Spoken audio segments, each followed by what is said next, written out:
Okay, so today's topic is managing expectations. And Scott, you deal with this a lot because you have a lot of hyped up would-be investors that come to you and are like, hey, I want 1 million properties or 1 million doors within 1 year.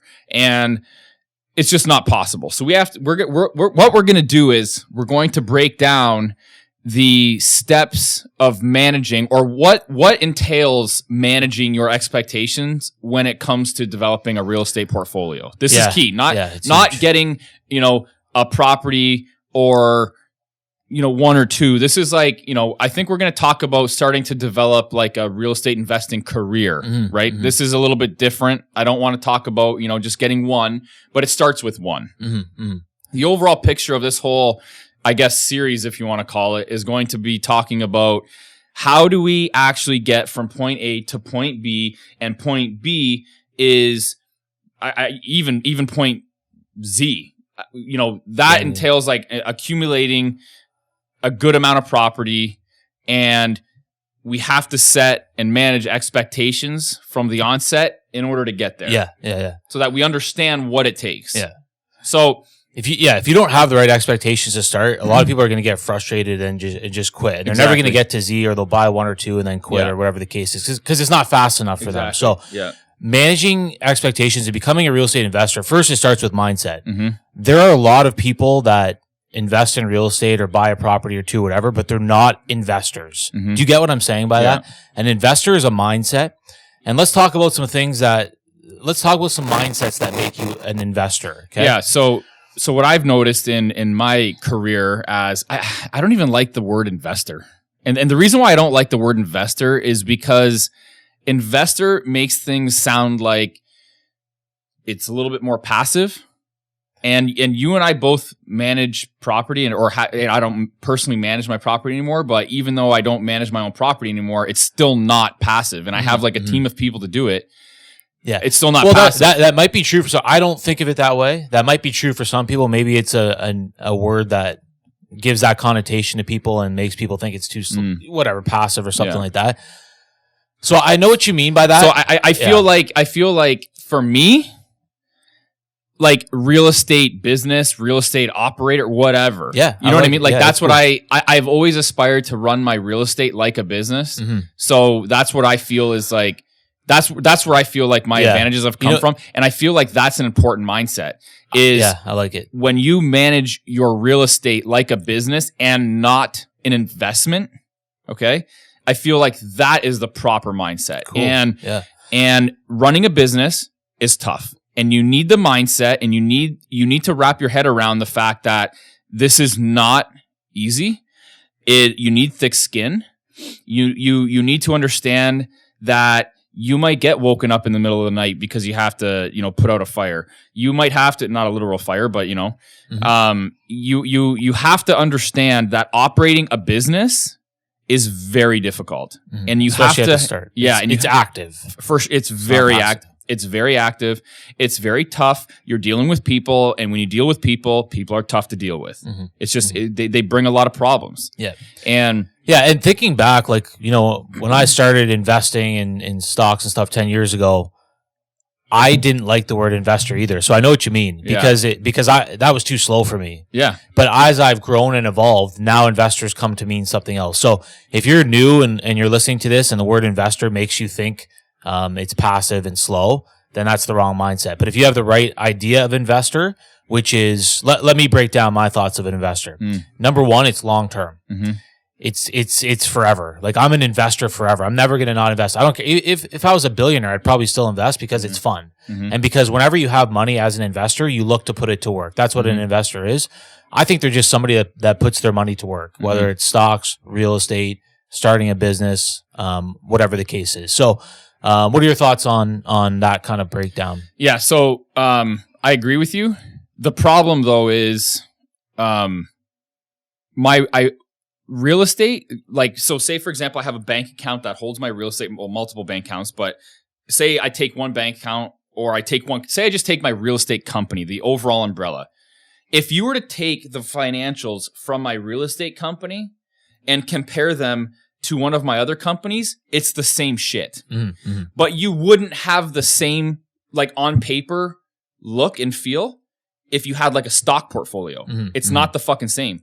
So you have expenses, you have payroll, you have all these different, you have income, you have expense, like it's great. Like it literally runs exactly the same way. So on paper, the reason why I say this is a business and it's not an investment is because when you compare stocks and whatever, like those type of assets to real estate, it doesn't look the same on paper. It actually looks way closer to an actual operational business. And I feel like when you have those styles of financials in place, you have to run it like a business. It is no longer an investment. Cool. That's why I feel like people don't understand when they talk about investment, they talk about it being passive. That is literally the reason why, is because I run other businesses that are, for-profit businesses. And I also have real estate investments, and real estate investments look much different than investments than they do real estate actual companies. This runs like an actual company. And when you have a well-oiled machine as a company that's making money, the financials are strong, it's a strong company. It's not a strong investment. You get what I mean? Yeah. Does that make sense? Well, that's why I kind of look at it a little bit different. So when I'm talking about wrapping your head around this mindset, when people are like, I want to be a real estate investor, for me, what they're really saying is, or what they should wrap their head around is, I want to be a business owner.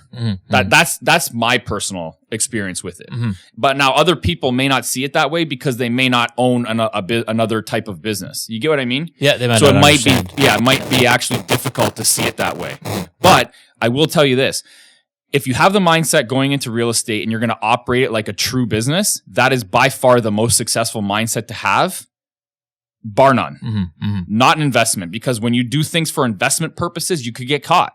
When you do things for business purposes, it's much, much easier to do and make the right moves. Okay, so break that down. What's an example of how an investor might have the wrong mindset? So number one thing, and I know we've talked about this before, but you know how we've talked about like sacrificing cash flow for location, actually in our last podcast. When we say sacrifice cash flow for location, we're not talking about no cash flow. We're talking about you still need cash flow, but maybe you don't need the 8%. Maybe you're going to settle for the 5 or 6 for a better location, because in the long run, you're going to make way more money on the investment side of real estate.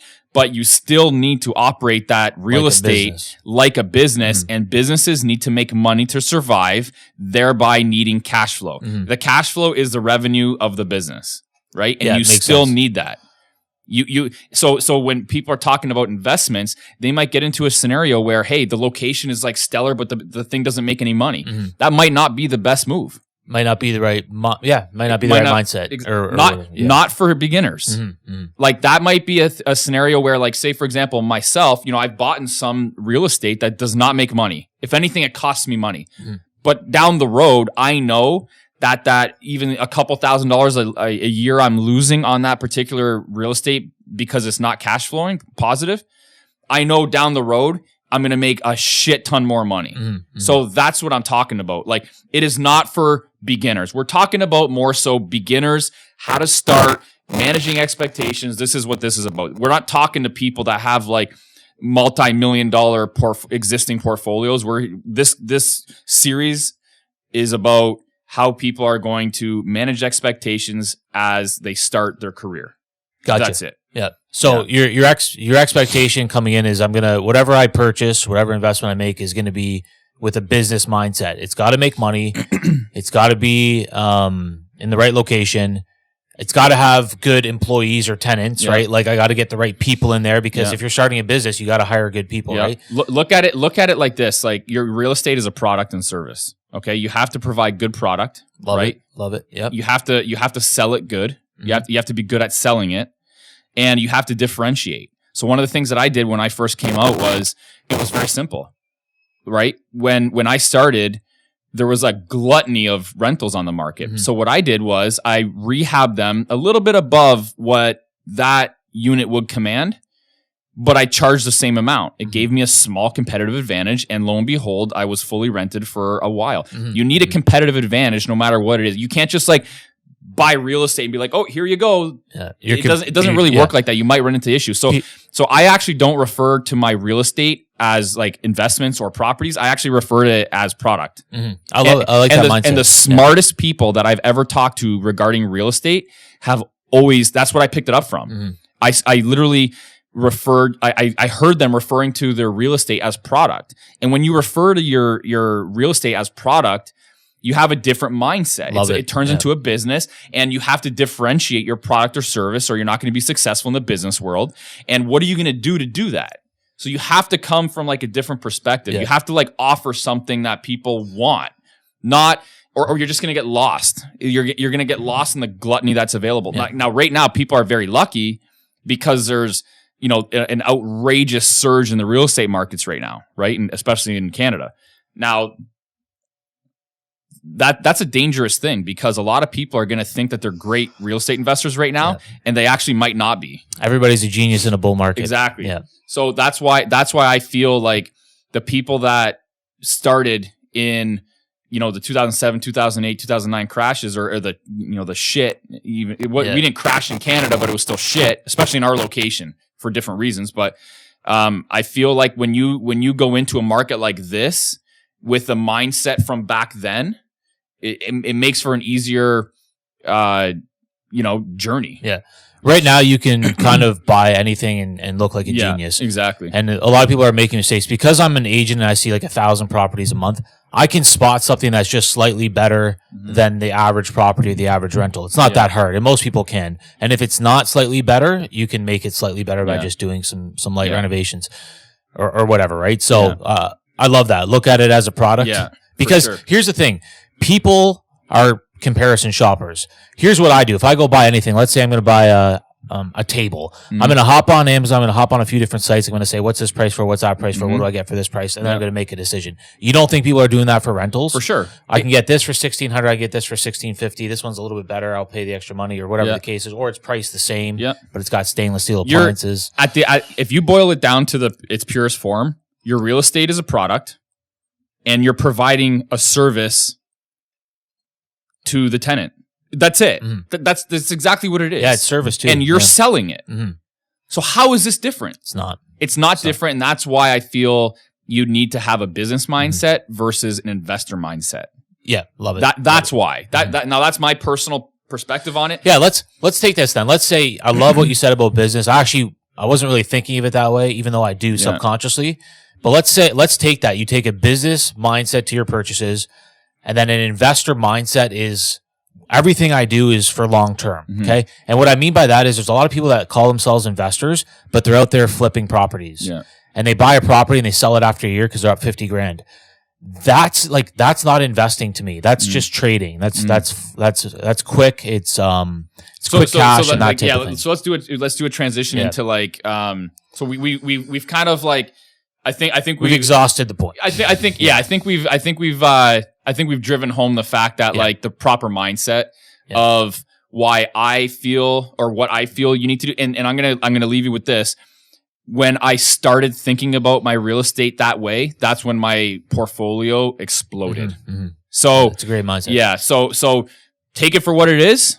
Maybe it works for me. Maybe it won't work for you or anybody else. But at the end of the day, when I started going down that path of having that mindset for my real estate portfolio, it did me very well. Yeah, that's a good point. Yeah. So number 2 that we're going to talk about after the mindset or developing the proper mindset for developing a successful portfolio or whatever is having realistic timelines, which is exactly translates into probably what you're referring to is having the investor type of mindset long-term from your perspective, where people need to have a longer outlook on what they're doing and understand that this doesn't happen overnight. So you have a lot more experience with this than I do. I do have experience with this because a lot of people hit me up on Instagram and wherever, and even doesn't matter, wherever, like a lot on social, and they tell me what their goals are, and their goals are outrageously unrealistic. And you get a lot of people. Yeah, let's break it down. I love big goals, but like you got to understand where you are at in your personal life, your experience level, your income level, how much money do you have saved up, and everything else. So when we say realistic expectations, we're not saying small goals. We're saying like realistic expectations for where you are now. So if you only have money for one property, then you should focus on one property. Yeah.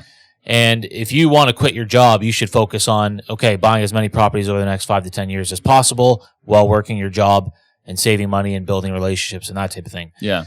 If you come in thinking you're going to do it super quick relative to where you are at in life, you're going to get frustrated and probably quit. That's my personal opinion. Yeah, us as humans, I remember watching something from a psychologist, and that does happen. I don't remember exactly how they were breaking it down, but if you set goals that are like so outrageously, unattainable, and you set that goal, you don't accomplish it, but you're so far from it. Like there's like these common quotes that are like, set your goals.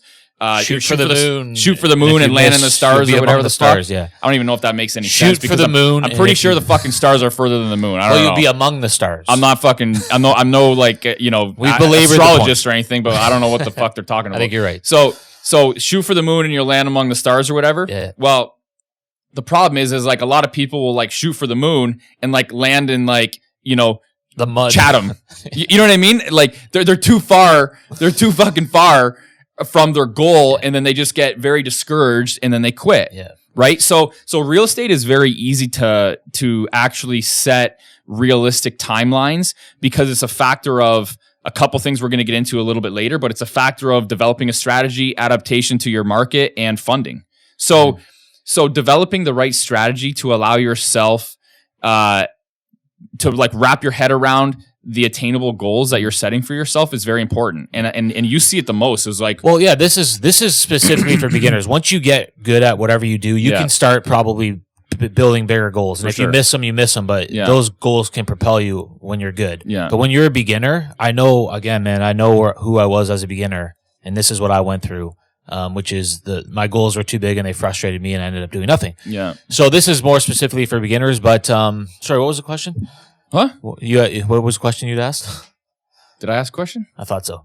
I think it was just like, because you get a lot of people, like you're an investor specific realtor. Yeah. And you get a shit ton of people literally coming to you that want to invest, but they have like these fucked up mindsets, like timelines, all this stuff. Like, and again, like when I've been to a lot of these real estate not courses, but like I've been invited to speak a couple times and stuff like that, and people will come up to me after and they tell me about their goals, and I'm like, what the fuck is this guy even talking about?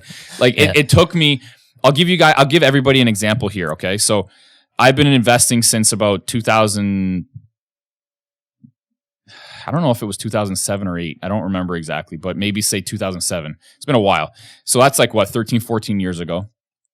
It took me a solid fucking 10 years. Maybe 8 to 10 years to actually acquire enough property to like supplement my income if I should choose. Just retire, whatever, right? To actually like live off of the management of or the income coming from my properties, right? That's a long time. Mm-hmm. and I was in a position to acquire those properties.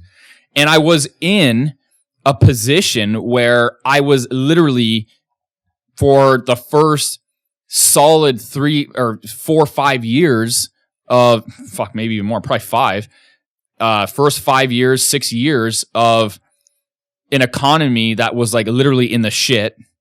And then gradually at that mark, maybe the 5-year mark after getting into it, it slowly started to incline. Mm-hmm. So then slowly, and then now it's just like hyper climbing right now, right? So it was very important for me in the beginning to buy property that was good quality in good locations that cash flowed, because there was no appreciation. Yeah. So this is why, I preach that kind of stuff, because we could go back to that.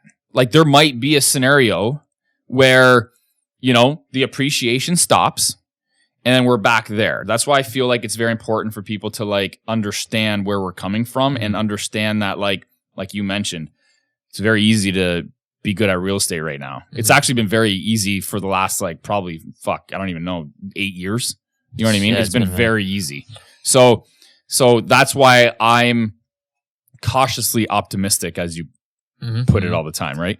So because I remember the shit, and it's the shit that allowed me to build to what I am now because I bought the right shit. The point was, it took a decade. For sure. Like for me, even myself, I've been going hard, and I was in a really good position to start because I worked a government job for 11 years. I had savings, I had money. I've been at this like aggressively for 4 or 5 years straight. Yeah. Now buying more properties than I ever thought I could in 5 years, but I'm still not, I'm close, but I'm not really at that goal yet.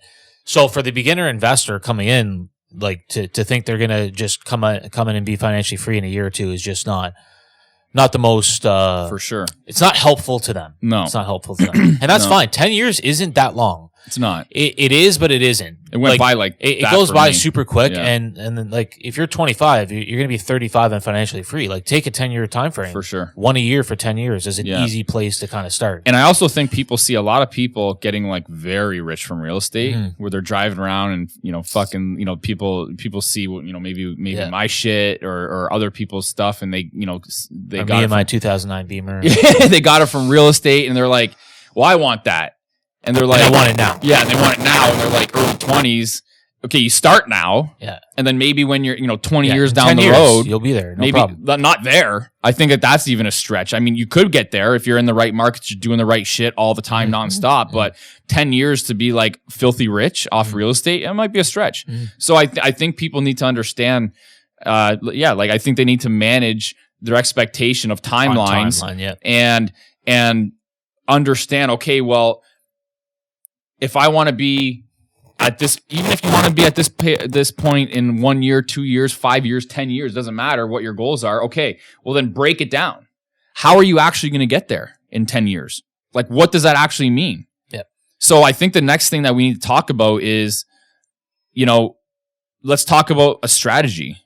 So I think one of the most important things that people don't really take into consideration is, real estate's great, but there's so many different things that people can be doing with real estate.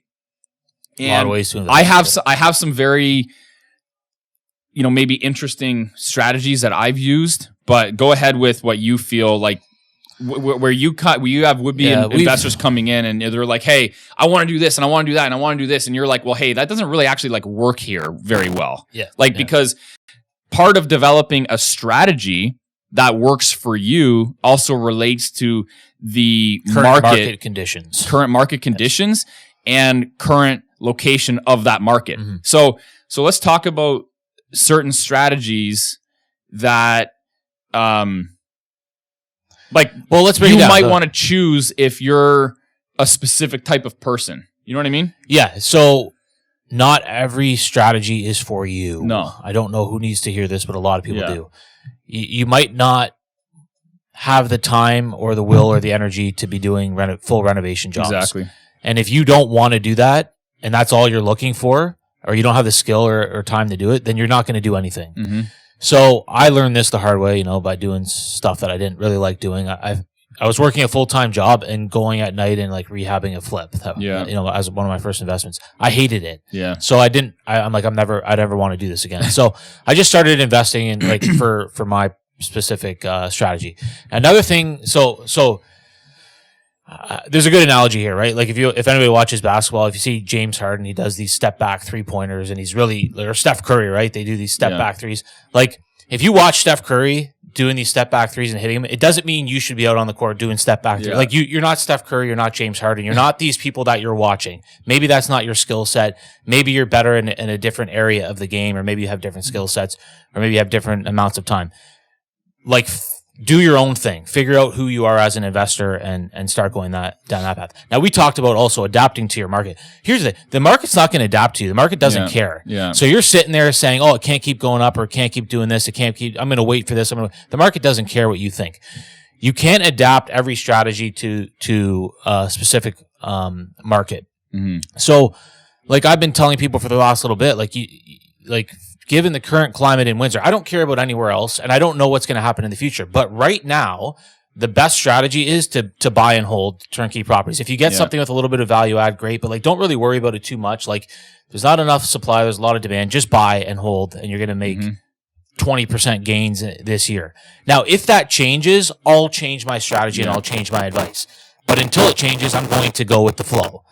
A lot of people think they have this power to like change the market or something like that, or time it or whatever. I think a lot of it. I think a lot of it comes down to like there's these guys that preach this specific strategy. That's the fucking problem. Is they preach the strategy and they're like, no, you're gonna get rich using this strategy, and then lo and behold, you got these people that are in these markets and they're like, okay, we got to go after this strategy, and they're so blinded to everything else around them where that might make them successful in that market that they're relating to this fucked up guru or whatever or this coach, and they're like indoctrinated in this. Okay, we got to do like this burst strategy. It's like taking a square peg and trying to fit it into a round hole.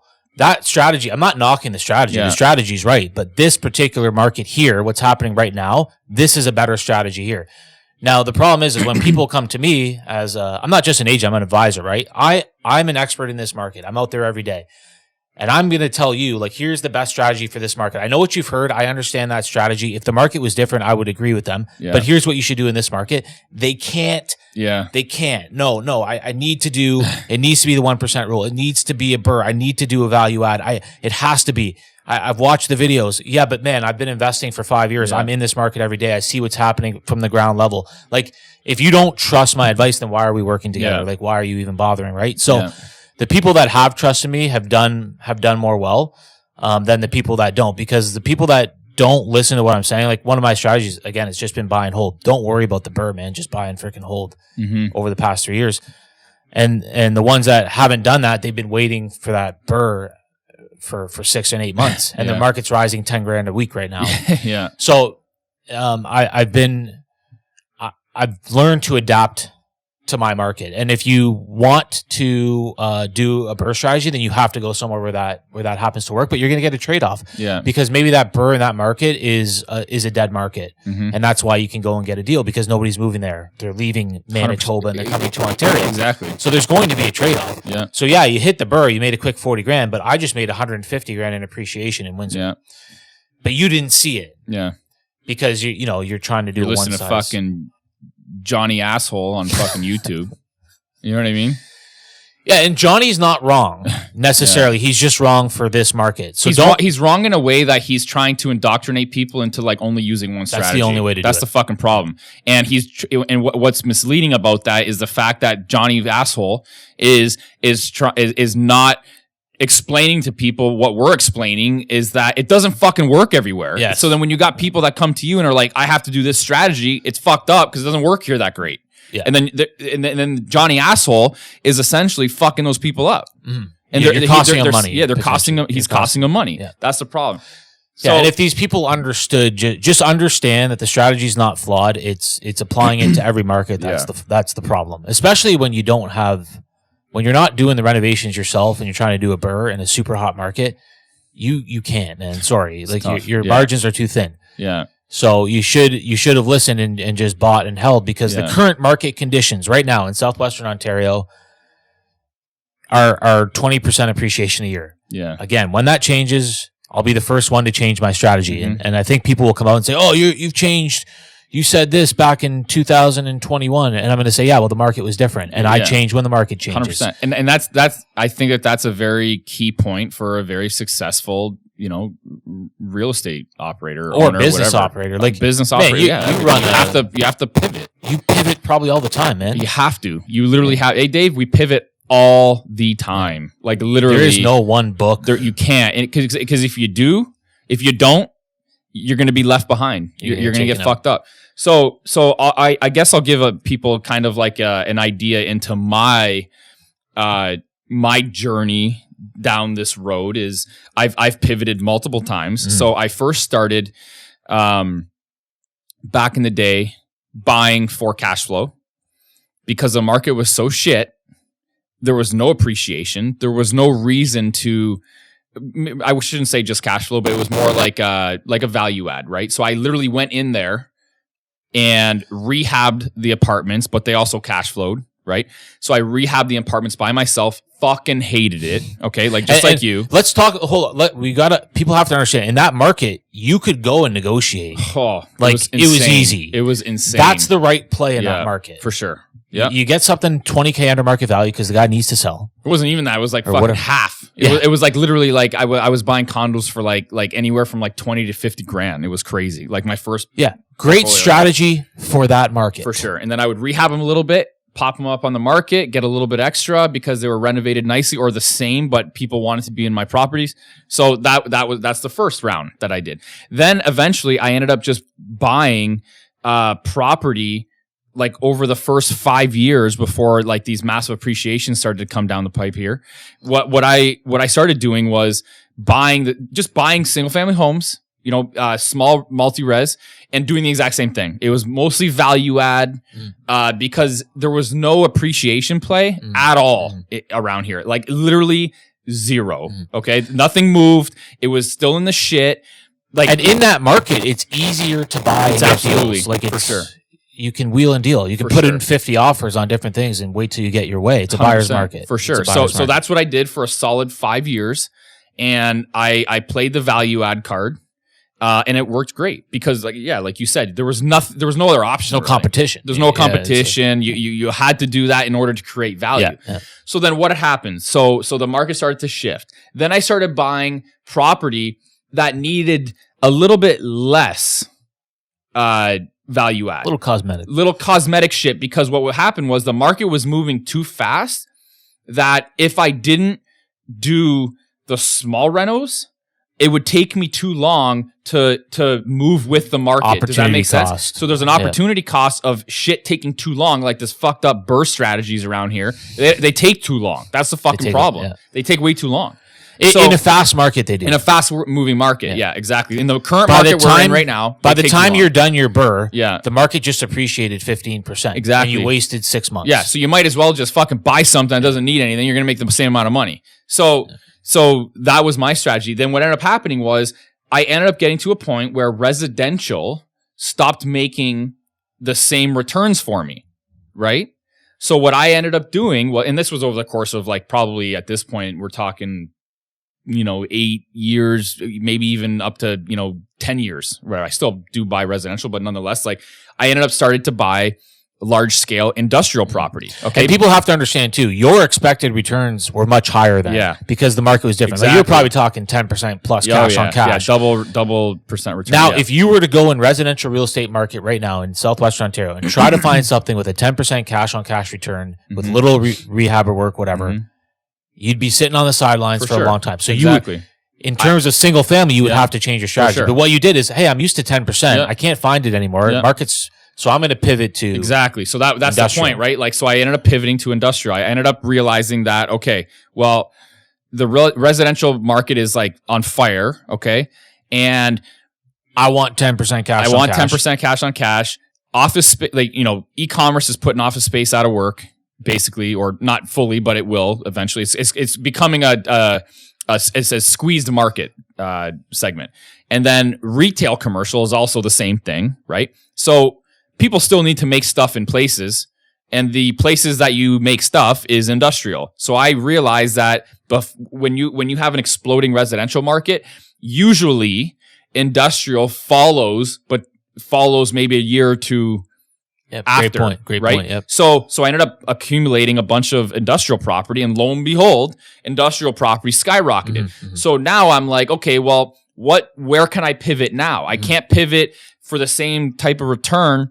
So right now, I have purchased products for less return because that's the current market that we're in, and it's working. It works. It works for different reasons. And again, it's still cash flow. What I've done is I've gone back into like heavy value add, where I'm putting in apartment units. I'm developing commercial into residential. So now I've gotten my foot in the door where like we're doing developments, style real estate, operations or whatever. So I've pivoted there. Okay, well, I can't find anything else for a decent buck or whatever. Especially like some of these projects are going to take you a year. Like, for sure. Maybe more. Now here's the thing. I do have the wherewithal that if they do take that long, I can still keep going. Right? And that's the key. Most people can't, but exactly. Yes, so that's a good point. I have the wherewithal to do multiple types of projects at one time. If that project tied up all your capital for a year and a half, you might want to rethink it for sure, because you're going to be on the sidelines. When I'm doing these projects too, one of the things that I established too is managing timelines and expectations on the timelines. That's very important because I don't want that shit to happen. Even still, there is an opportunity cost when I still have my money tied up. Yeah. Right. So even if I have money to do other things, that money being tied up at that point is still an opportunity cost, and it's very important to realize People that. need to understand that. Exactly. So at this point now, where I'm still, so now I've pivoted to development. Okay. Now, I bought in some land. I can't develop it right now, but maybe down the road I can. So, now I'm like, okay, well, what can I buy now? It's very difficult to buy land, any kind of like development scenario. People are just fucking picking it up like left and right, right? So what have I done? Okay, I can't get anything around here that I like. Okay, then I've pivoted to another country now and gone to the US with Coachwood. Yeah. So that's what I'm talking about. People need to understand when they're developing a strategy, they need to understand a strategy that works for them and understand how they can adapt to their hyper market that they're looking to invest in. And if they can't or are unwilling to adapt to their market, they need to leave the market, or they need to figure something out or change their strategy in that market. Because listening to fucking Johnny Asshole all the time, one size fits all. Exactly. It might end up hurting you. So the smartest real estate investors, I don't feel hyper focus on one segment of real estate. If I did that, I would be much further behind. That is the reality of it. So I've always adapted, and this is the benefit of also not looking at real estate as an investor, but looking at it as a business, because it doesn't matter what fits in your box. If something checks the box, then that's what you buy. You see what I mean? If that box so it doesn't matter if it's office, retail, even though I don't like those two segments, industrial, residential, it doesn't matter. If it checks the boxes, it's fine. That's my perspective. It just needs to check the boxes. If it checks the boxes, I'll fucking buy it. The business boxes. The business boxes, not the investment boxes, because when you have investment boxes, it limits you. It puts blinders on you where, okay, I have this one strategy. I have the only strategy that this works with is like this specific type of real estate. And that to me is like dangerous. Gotcha. It's almost the same when, this is another, video or whatever, but it's almost the same when people ask me like about their passion, following their passion. If you try to follow your passion and only your passion, there might be an opportunity cost there. You might not make any money. You might not make anything, or you might be extremely shit. So, that's the same kind of thing where people get wrapped up in the strategy and the type of real estate, and then they're actually probably leaving a lot of money on the table, to be quite honest. Yeah. I think a good strategy would be, okay, which market do I want to invest in? Like, say if I said to myself, well, I really like North Miami, right? Because you're looking at something North Miami. And why do I like North Miami? Well, they're trying to become the Bitcoin capital of blah, blah, blah. All this tech is coming in there, this and that, whatever. Okay, well, what opportunities does North Miami offer right now, right? If I believe in the long-term trajectory, okay, you're looking at a 5.5 cap for large multi, or you can get a 6% cash on cash return for a single. Like, I would learn that little market segment, and then I would just adapt to that market, and I would go find a good deal in a good location in that market. If I was investing in Windsor, I would say, okay, well, what opportunities are in Windsor? I can buy this, that, whatever. Here's the opportunities. This is the best strategy for that market. I'm not going to go in there with the strategy and then try to fit it into that market. I'm going to learn the market and then figure out the right strategy for that market, if that makes sense. Yeah, like, for that, with respect to that, I'm going into these other locations, into these buying into these properties that they're more so like destination style properties, very good locations. I'm starting to get a little bit more into a little bit less cash flow and very good locations because I want that massive appreciation and I want to skyrocket the portfolio. If you went into that location though and said, "Hey, in North Miami, I need a 10% cash on cash return," you're not going to buy anything in North Miami. Now you might have to. You might buy something in North Miami, but it might be a fucking piece of bad shit. Location. It's going to for sure be not even might. It will be. I agree. For sure. Now, what you might do is, well, if I want 10% cash on cash return, I got to go to North Dakota in some small farm town. Now that's fine, but it's not North Miami, and it's not going to have the same drivers that North Miami will. For sure. North Dakota ain't going to be the Bitcoin capital of the U.S. or whatever the case is. So you might win on cash flow, but you're going to lose on appreciation. And that's fine. They're both good. But if I want to be in these prime markets, I need to adjust my strategy. Same with Southwestern Ontario. Southwestern Ontario is a prime market, the whole thing. I don't look at Windsor as Windsor anymore. I look at it as Southwestern Ontario. Not enough houses. Very simple. So if I want to own something in Southwestern Ontario, I got to adjust my strategy to that market.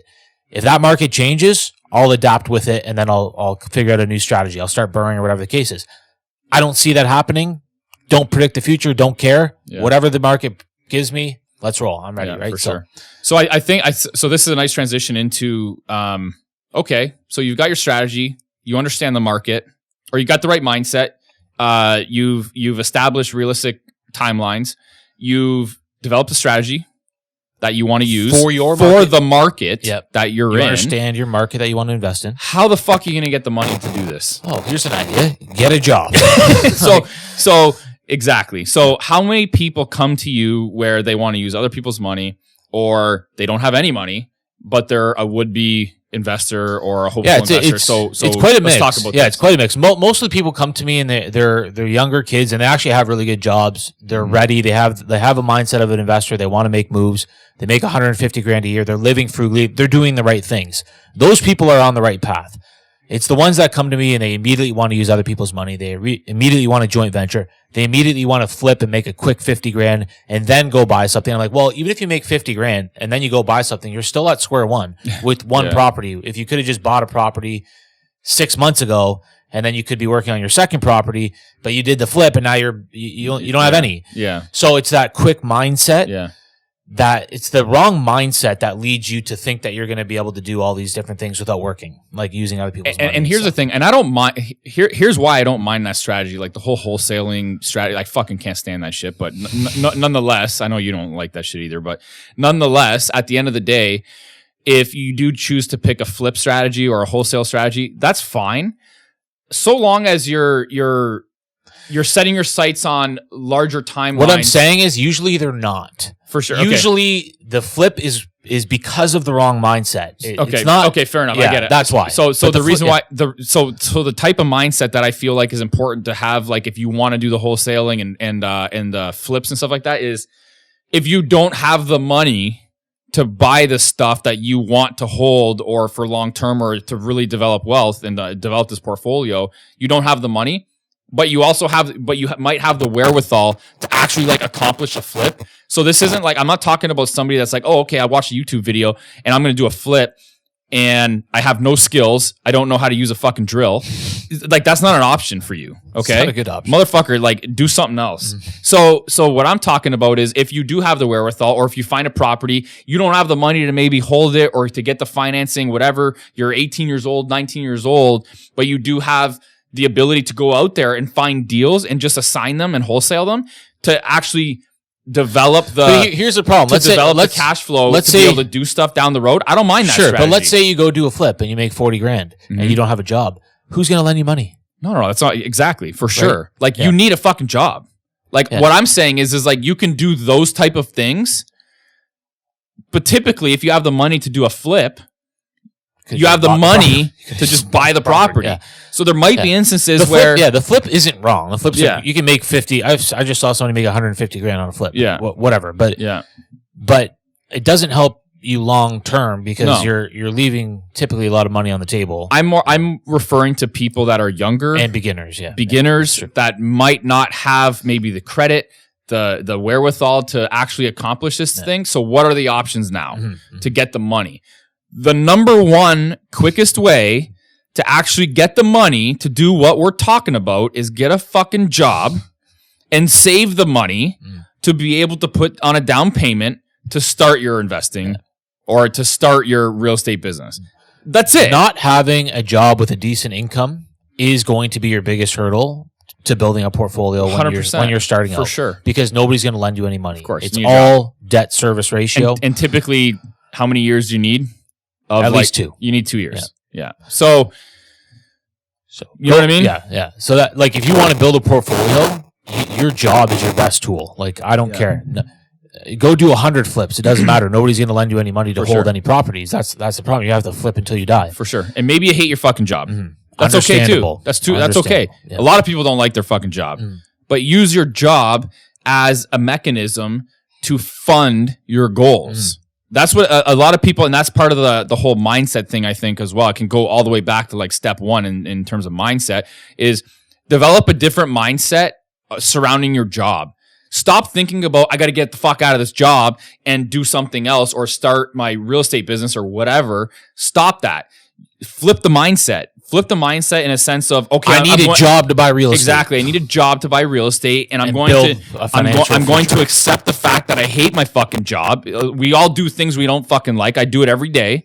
Accept the fact that you don't like the job, but you're going to use the job to your advantage. You're going to leverage it. So you need to leverage your job as leverage it as like, you know, everybody wants to talk about like OPM and everything. Okay, that could be your OPM. Yeah, it is. You know what I mean? Like, it's your boss's money. Like, fucking use your boss's money to buy your shit. Yeah. That's it. Like, get a fucking job. Yeah. And to get stop thinking about quitting your job and use it. Hey, here's an idea. Think about getting a promotion so you can make more money to show the bank that you have a higher income to get more money. Link over to how to get a promotion at work. Love it. Yeah. Jesse? Yeah, seriously. Go work overtime. Work grind your ass off for 4 or 5 years. For sure. Use that time to buy real estate. That's a great tool. It's your best tool. For sure. And you have to understand, too, if you're doing flips and if you're out there wholesaling, that is a job. Yeah. You might be putting in more hours than you would be at your regular job. I would bet it, you know.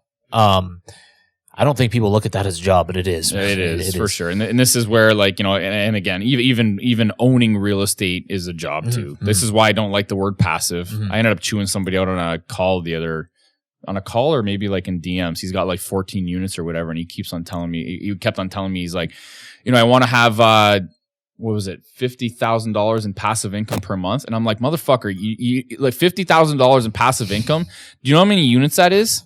Like, that's a lot. Like where am I right now? I don't even know where I am right now, to be honest with you, because okay, so it doesn't matter. I don't even know how many hundreds of units, but at the end of the day, sure, maybe it's there, but like, this is so not passive. Like, my real estate business, I have 2 managers.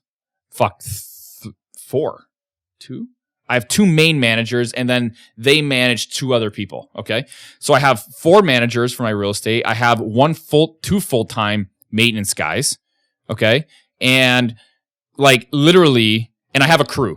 Okay. Like a construction crew. I work with like multiple people, but we all have our own trades. Like, it's so well oiled right now, but I'm still every fucking day at this shit. Like, it's so not passive. So like, I think it's hilarious when people are like, "Oh, I'm talking about it's going to be passive." Like, it's not passive. It's really just not. Was his timeline real? Like 50,000 units by? He didn't give me like a timeline.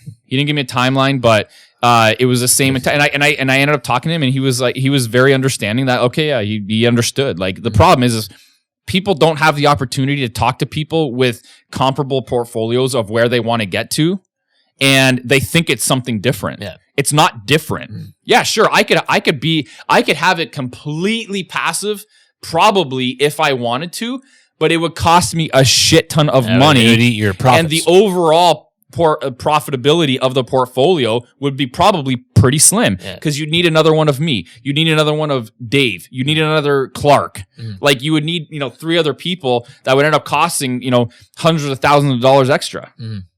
So it's not passive if you want to make money. These guys that are running like these massive funds and they have like all kinds of, like, what do you think they do like all day? Like, you don't think that they're like, just because you see video of them or whatever on like a golf course, or trying to like paint this other picture, I don't believe them. I think they're fucking trying to sell you something, and it's unrealistic.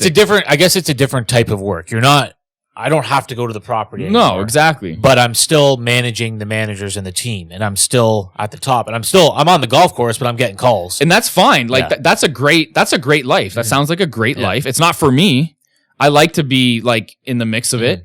Maybe that's why, things kind of move a little quicker. Definitely. But for me, at the end of the day, manage that. Like understand, okay, well, if I want to do that, like how do I actually accomplish that? Like manage the timeline, like manage the expectation of the timeline, right? Like, so, and then understand the fact that like, if you want it to be passive, you have to bring in people that are going to allow it to not be passive, because it just doesn't like run itself. Mm-hmm. Like no business like runs itself. And that, again, let's talk about the fact that when these people refer to like passive real estate investments, they again think, oh, we're just going to get like a tenant in there. And then when they leave, it's going to be fine. I'm just going to like, slap some, or call up a fucking painter and slap some paint. It doesn't work like that. Mm-hmm. It's a lot more intense. It's a lot more involved, and people need to understand, they need to understand that. They need to understand like how involved change the definition of passive. Like, it's actually not like, I don't know. I like managing my real estate. I like finding deals. I like real estate. It's passive relative to my job. I don't have to go to work 40 hours a week, but I'm still dealing with stuff. But I like it. Like I like managing that. It's mine. It's my job. It's my business. That's my business. Yeah. The thing I hated about my job is I'm going to work for somebody else. Yeah. I think people will find that when you have your own real estate, you're not going to mind really dealing with this stuff, because it's big money and it's long-term wealth, and it's yours, and it's like taking care of your baby. Yeah. But it's not going to be just say I'm a millionaire and everything runs itself. So I fucking hate that side of things. Like I fucking hate managing my property. Like you have a massive portfolio. So when I was but I started hating it. Like when I started, I also hated it. It's not like I started hating it all of a sudden. No, from the beginning, I fucking hated it. From the beginning, I fucking hated doing renos. I hated doing maintenance, and I hated managing my properties. Fucking couldn't stand it. But I did it because I had a long-term vision that I'm going to get to the portfolio to a certain point where I can bring in people to take care of the shit that I hate. Mm. And I'm maybe arguably not even good at. So that's all. Arguably. Yeah, exactly. Not actually. So that's what I did. And that was managing. Okay, I had say a 10-year goal of, okay, I want to get the portfolio to the perspective or the point of I could, start peeling myself away and bring people in that could actually do the things that I don't like to do. And I did it. Yeah, I guess I like managing the portfolio and finding deals. I don't like going to fix. I love finding like that's like the ultimate, like the art of the deal. Fucking love it. Yeah. It's the best. So I think we should sum it up, man. So I think beginner investors listen for beginner investors, managing expectations is ultra important. Step one. Realistic expectations. So step one of managing expectations is developing a mindset, proper mindset. Long-term. Yeah, typically long-term, and thinking about it as a business rather than a passive investment. Mm-hmm. Realistic timelines. Developing a strategy that works for you as well as the market and the market conditions of where you want to invest. Love it. And funding. You need to figure out where the money is coming from. Mm-hmm. And the easiest way to get the money, especially as a beginner, is get a fucking job. You have no connections, you have no skill, and work for it. Yeah. Period. Yeah. Awesome. Done.